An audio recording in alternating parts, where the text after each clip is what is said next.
ਵਾਹਿਗੁਰੂ ਜੀ ਕਾ ਖਾਲਸਾ ਵਾਹਿਗੁਰੂ ਜੀ ਕੀ ਫਤਿਹ। ਇਸ ਐਪੀਸੋਡ ਵਿੱਚ ਅਸੀਂ ਸੁਣਾਂਗੇ ਸਾਖੀ ਹਰਿਮੰਦਰ ਸਾਹਿਬ ਦਾ ਸ਼ਰਧਾਲੂ ਬਜ਼ੁਰਗ ਜੋ ਕਿ ਹਰਿਮੰਦਰ ਦਰਸ਼ਨ ਕਿਤਾਬ ਵਿੱਚ ਡਾਕਟਰ ਸਰੂਪ ਸਿੰਘ ਅਲੱਗ ਜੀ ਦੁਆਰਾ ਲਿਖੀ ਗਈ ਹੈ। ਇੱਕ ਨਿਸ਼ਚੈਵਾਨ ਲਈ ਹਰਿਮੰਦਰ ਸਾਹਿਬ ਰੱਬ ਦਾ ਸਾਖਿਅਤ ਘਰ ਹੈ। ਇਸ ਤੋਂ ਘੱਟ ਉਹ ਨਾ ਤਾਂ ਸੋਚਦਾ ਹੈ ਤੇ ਨਾ ਹੀ ਕੁਝ ਹੋਰ ਸਵੀਕਾਰ ਹੀ ਕਰਦਾ ਹੈ। ਗੱਲ ਨਿਸ਼ਚੇ ਦੀ ਚੱਲ ਰਹੀ ਹੈ ਤੇ ਇਸ ਨੂੰ ਨਿਮਨ ਘਟਨਾ ਦੇ ਵਰਣਨ ਨਾਲ ਅੱਗੇ ਤੋਰਨਾ ਚਾਹੁੰਦਾ ਹਾਂ। ਕੁਝ ਸਾਲ ਪਹਿਲੇ ਦੀ ਗੱਲ ਹੈ। ਮੈਂ ਅੰਮ੍ਰਿਤ ਵੇਲੇ 4 ਵਜੇ ਸਰੋਵਰ ਸਾਹਿਬ ਵਿੱਚ ਇਸ਼ਨਾਨ ਕਰਨ ਉਪਰੰਤ ਦਰਬਾਰ ਸਾਹਿਬ ਕੀਰਤਨ ਸਰਵਣ ਕਰ ਰਿਹਾ ਸਾਂ। ਸਭ ਸੰਗਤਾਂ ਪੂਰੀ ਨਿਸ਼ਠਾ ਨਾਲ ਅੰਮ੍ਰਿਤ ਵੇਲੇ ਦੇ ਰਸ ਭਿੰਨੇ ਕੀਰਤਨ ਦਾ ਆਨੰਦ ਮਾਣ ਰਹੀਆਂ ਸਨ। ਅਚਾਨਕ ਮੇਰੀ ਨਜ਼ਰ ਕੀਰਤਨੀ ਸਿੰਘਾਂ ਦੇ ਬਿਲਕੁਲ ਪਿੱਛੇ ਪਰ ਮੇਰੇ ਤੋਂ ਅੱਗੇ ਬੈਠੇ ਇੱਕ ਬਜ਼ੁਰਗ ਵੱਲ ਪਈ, ਜਿਸ ਦੀ ਮੈਂ ਕੇਵਲ ਪਿੱਠ ਹੀ ਦੇਖ ਸਕਦਾ ਸਾਂ। ਮੈਂ ਦੇਖਿਆ ਕਿ ਉਸਨੇ ਜੋ ਖੱਦਰ ਦਾ ਕੁੜਤਾ ਪਾਇਆ ਹੋਇਆ ਸੀ ਉਸ ਦੀ ਹਾਲਤ ਬਹੁਤ ਖਸਤਾ ਸੀ ਅਤੇ ਉਸ ਉੱਤੇ ਕਈ ਰੰਗ ਬਰੰਗੀਆਂ ਘਸਮੈਲੀਆਂ ਟਾਕੀਆਂ ਵੀ ਲੱਗੀਆਂ ਹੋਈਆਂ ਸਨ। ਉਹ ਬਜ਼ੁਰਗ ਚੌਂਕੜਾ ਲਗਾ ਕੇ ਤੇ ਸਿਰ ਸੁੱਟ ਕੇ ਅਡੋਲ ਚਿੱਤ ਬੈਠਾ ਕੀਰਤਨ ਵਿੱਚ ਲੀਨ ਜਾਪਦਾ ਸੀ। ਮੇਰੇ ਮਨ ਵਿੱਚ ਆਇਆ ਕਿ ਇਹ ਵਿਅਕਤੀ ਕਿਤਨੀ ਸ਼ਰਧਾ ਨਾਲ ਗੁਰਬਾਣੀ ਸਰਵਣ ਕਰ ਰਿਹਾ ਹੈ। ਵਾਹਿਗੁਰੂ ਦਾ ਬੜਾ ਤਪਸਵੀ ਸੇਵਕ ਲੱਗਦਾ ਹੈ, ਪਰ ਹੈਰਾਨਗੀ ਦੀ ਗੱਲ ਹੈ ਕਿ ਵਾਹਿਗੁਰੂ ਨਾਲ ਇਤਨੇ ਡੂੰਘੇ ਰੂਪ ਵਿੱਚ ਜੁੜੇ ਹੋਣ ਦੇ ਬਾਵਜੂਦ ਵੀ ਉਸਨੇ ਇਸ ਨੂੰ ਇੱਕ ਚੰਗੀ ਜਿਹੀ ਕਮੀਜ਼ ਤੱਕ ਵੀ ਨਹੀਂ ਦਿੱਤੀ, ਜਿਸ ਨਾਲ ਇਹ ਇੱਜ਼ਤਦਾਰੀ ਨਾਲ ਆਪਣਾ ਤਨ ਢੱਕ ਕੇ ਅਕਾਲ ਪੁਰਖ ਦੇ ਇਸ ਦਰਬਾਰ ਵਿੱਚ ਹਾਜ਼ਰੀ ਭਰ ਸਕੇ। ਇਹ ਗੱਲ ਸੋਚ ਕੇ ਮੈਂ ਕੁਝ ਬੇਚੈਨ ਜਿਹਾ ਹੋਇਆ ਤੇ ਆਪਣੇ ਮਨ ਵਿੱਚ ਫੈਸਲਾ ਕੀਤਾ ਕਿ ਜਦੋਂ ਇਹ ਬਜ਼ੁਰਗ ਇੱਥੋਂ ਉੱਠੇਗਾ ਤਾਂ ਮੈਂ ਇਸ ਨੂੰ ਕੁਝ ਮਾਇਆ ਦੇ ਕੇ ਬੇਨਤੀ ਕਰਾਂਗਾ ਕਿ ਉਹ ਆਪਣੇ ਲਈ ਕੱਪੜਿਆਂ ਦਾ ਇੱਕ ਨਵਾਂ ਜੋੜਾ ਸਵਾ ਲਵੇ।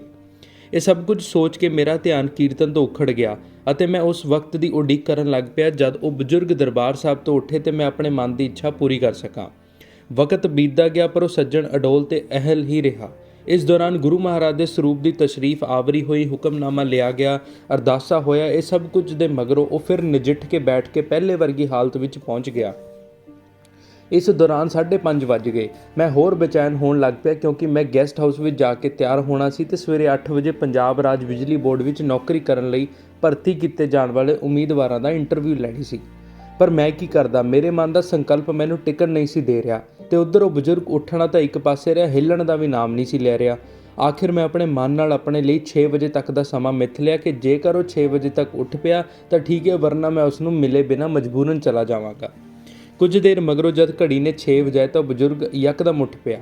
ਮੈਂ ਸ਼ੁਕਰ ਕੀਤਾ। ਉਹ ਲਾਗਲੇ ਦਰਵਾਜ਼ੇ ਵਿੱਚੋਂ ਨਿਕਲ ਕੇ ਹਰ ਕੀ ਪੌੜੀ ਵੱਲ ਚੱਲ ਪਿਆ ਜਿੱਧਰ ਸੰਗਤ ਅੰਮ੍ਰਿਤ ਲੈਣ ਲਈ ਜਾਂਦੀ ਹੈ ਤੇ ਮੈਂ ਵੀ ਹਿੰਮਤ ਕਰਕੇ ਉਸ ਦੇ ਪਿੱਛੇ ਪਿੱਛੇ ਤੁਰ ਪਿਆ। ਜਦ ਮੈਂ ਉਸ ਦੇ ਬਰਾਬਰ ਹੋਇਆ ਤਾਂ ਉਸਨੇ ਮੇਰੇ ਵੱਲ ਦੇਖੇ ਬਿਨਾਂ ਮੇਰੇ ਮੋਢੇ 'ਤੇ ਹੱਥ ਰੱਖ ਕੇ ਕਿਹਾ, "ਆ ਭਈ ਦਾਨੀ ਪੁੱਤਰਾ, 2 ਘੰਟੇ ਹੋ ਗਏ ਹਨ, ਨਾ ਤਾਂ ਤੂੰ ਆਪ ਕੀਰਤਨ ਸੁਣਿਆ ਤੇ ਨਾ ਮੈਨੂੰ ਸੁਣਨ ਦਿੱਤਾ। ਹਾਂ, ਕਰ ਲੈ ਆਪਣੀ ਇੱਛਾ ਪੂਰੀ ਤੇ ਲੈ ਦੇ ਮੈਨੂੰ ਕੁੜਤਾ ਪਜਾਮਾ।" ਉਸ ਮਹਾਂਪੁਰਸ਼ ਦੇ ਇਹ ਬਚਨ ਸੁਣ ਕੇ ਮੈਂ ਹੱਕਾ ਬੱਕਾ ਰਹਿ ਗਿਆ। ਆਪਣੀ ਜ਼ਿੰਦਗੀ ਵਿੱਚ ਇਹ ਜਾਣਨ ਦਾ ਮੇਰਾ ਪਹਿਲਾ ਹੀ ਅਵਸਰ ਸੀ ਕਿ ਕੋਈ ਵਿਅਕਤੀ ਆਪਣੀ ਅੰਦਰਲੀ ਸ਼ਕਤੀ ਨਾਲ ਕਿਸੇ ਦੂਜੇ ਦੇ ਵਿਚਾਰਾਂ ਨੂੰ ਬਿਨ ਬੋਲਿਆ ਜਾਣ ਲਵੇ। ਇਸ ਹਾਲਤ ਵਿੱਚ ਬਸ ਜੋ ਮੈਂ ਕਰ ਸਕਿਆ ਉਹ ਇਹੀ ਸੀ ਕਿ ਮੈਂ ਉਸ ਬਜ਼ੁਰਗ ਦੇ ਗੋਡਿਆਂ ਨੂੰ ਸਤਿਕਾਰ ਨਾਲ ਹੱਥ ਲਗਾਇਆ। ਉਹਨਾਂ ਪਿਆਰ ਨਾਲ ਮੈਨੂੰ ਗਲਵੱਕੜੀ ਵਿੱਚ ਲਿਆ, ਸ਼ਾਬਾਸ਼ ਦਿੱਤੀ ਕਿਉਂਕਿ ਉਹਨਾਂ ਅਨੁਸਾਰ ਮੇਰੀ ਦਿਲੀ ਭਾਵਨਾ ਮਾੜੀ ਨਹੀਂ ਸੀ। ਉਹਨਾਂ ਦੇ ਇਸ ਕਰਮ ਨਾਲ ਮੇਰੇ ਅੰਦਰ ਯਕਦਮ ਪੈਦਾ ਹੋਈ ਘਬਰਾਹਟ ਕੁਝ ਘਟ ਗਈ। ਕੁਝ ਦੇਰ ਉਹ ਮੈਨੂੰ ਅਸੀਸਾਂ ਭਰੇ ਸ਼ਬਦਾਂ ਨਾਲ ਨਵਾਜ਼ਦੇ ਰਹੇ ਅਤੇ ਇਹ ਪ੍ਰਤੀਤ ਕਰਕੇ ਕਿ ਉਹ ਹਸਮੁਖ ਤੇ ਫਰਾਖ ਦਿਲ ਬਜ਼ੁਰਗ ਹਨ, ਮੈਂ ਹੌਸਲਾ ਕਰਕੇ ਉਹਨਾਂ ਨੂੰ ਕਹਿ ਹੀ ਦਿੱਤਾ ਕਿ ਬਾਬਾ ਜੀ, ਮੇਰਾ ਇਹ ਸ਼ੰਕਾ ਤਾਂ ਨਿਵਰਤ ਕਰ ਹੀ ਦਿਓ ਕਿ ਰੱਬ ਨੇ ਤੁਹਾਨੂੰ ਟਾਕੀਆਂ ਵਾਲਾ ਕੁੜਤਾ ਹੀ ਕਿਉਂ ਦਿੱਤਾ ਜਦ ਕਿ ਤੁਸੀਂ ਉਸਦੇ ਇਤਨੇ ਸ਼ਰਧਾਵਾਨ ਭਗਤ ਹੋ। ਕੀ ਉਹ ਆਪਣੇ ਭਗਤਾਂ ਤੇ ਰਿੱਝਣ ਵਿੱਚ ਸੰਕੋਚ ਕਰਦਾ ਹੈ? ਇਸ ਤੇ ਉਹਨਾਂ ਬਜ਼ੁਰਗਾਂ ਨੇ ਕਿਹਾ, ਅਜਿਹਾ ਨਹੀਂ ਪੁੱਤਰ, ਰੱਬ ਦੀਆਂ ਦਿੱਤਾਂ ਤਾਂ ਕੋਈ ਅੰਦਾਜ਼ਾ ਹੀ ਨਹੀਂ ਲਗਾ ਸਕਦਾ। ਅਸੀਂ ਰੱਬ ਦੇ ਆਪਣੇ ਘਰ ਵਿੱਚ ਖੜੇ ਹੋਏ ਹਾਂ। ਇਹ ਸਥਾਨ ਵਿੱਚ ਤਾਂ ਇਤਨੀ ਸ਼ਕਤੀ ਹੈ ਕਿ ਮੈਲੀਆਂ ਤੋਂ ਮੈਲੀਆਂ ਆਤਮਾਵਾਂ ਵੀ ਸਵੱਛ ਤੇ ਨਿਰਛਲ ਹੋ ਜਾਂਦੀਆਂ ਹਨ। ਬਸ ਨਿਸ਼ਚੈ ਦੀ ਲੋੜ ਹੈ। ਇੱਥੇ ਤਾਂ ਜੋ ਮੰਗੋ ਸੋ ਪਾਓ ਵਾਲੀ ਗੱਲ ਹੈ। ਮੇਰੇ ਵੱਲੋਂ ਲਾਡ ਨਾਲ ਖਹਿੜਾ ਕਰਨ ਤੇ ਉਹਨਾਂ ਟਾਕੀਆਂ ਵਾਲੇ ਕੁੜਤੇ ਦਾ ਭੇਦ ਖੋਲ੍ਹਿਆ ਤੇ ਕਹਿਣ ਲੱਗੇ ਕਿ ਮੈਂ ਬਚਪਨ ਤੋਂ ਹੀ ਨੇਮ ਨਾਲ ਇੱਥੇ ਆਉਂਦਾ ਸਾਂ। ਉਸ ਸਮੇਂ ਮੇਰੇ ਸਿਰ ਤੇ ਕੇਸ ਨਹੀਂ ਸਨ, ਇਸ ਕਾਰਨ ਮੈਨੂੰ ਰੁਮਾਲ ਨਾਲ ਆਪਣਾ ਸਿਰ ਢੱਕ ਕੇ ਆਉਣਾ ਪੈਂਦਾ ਸੀ। ਰੋਜ਼ ਦੀ ਸਿਰ ਢੱਕਣ ਦੀ ਇਸ ਕਵਾਇਦ ਕਾਰਨ ਮੇਰਾ ਹਰ ਵਕਤ ਇਸੇ ਗੱਲ ਵਿੱਚ ਹੀ ਧਿਆਨ ਰਹਿੰਦਾ ਕਿ ਕਿਧਰੇ ਰੁਮਾਲ ਨਾ ਡਿੱਗ ਪਵੇ ਤੇ ਸਿਰ ਨੰਗਾ ਨਾ ਹੋ ਜਾਵੇ।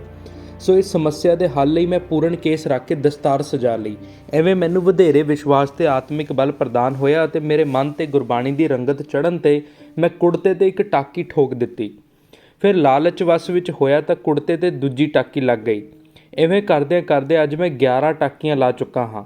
ਇਹ ਸੁਣਦੇ ਹੀ ਮੈਂ ਹਾਸੇ ਵਿੱਚ ਕਿਹਾ, ਜਾਂ ਇਵੇਂ ਕਹਿ ਲਈਏ ਕਿ ਰੱਬ ਦੀ ਦਿੱਤੀ ਵਰਦੀ ਤੇ ਤਰੱਕੀ ਦੇ 11 ਤਮਗੇ ਲਗਾ ਕੇ ਤੁਸੀਂ ਇਸ ਨੂੰ ਸਜਾਇਆ ਹੋਇਆ ਹੈ।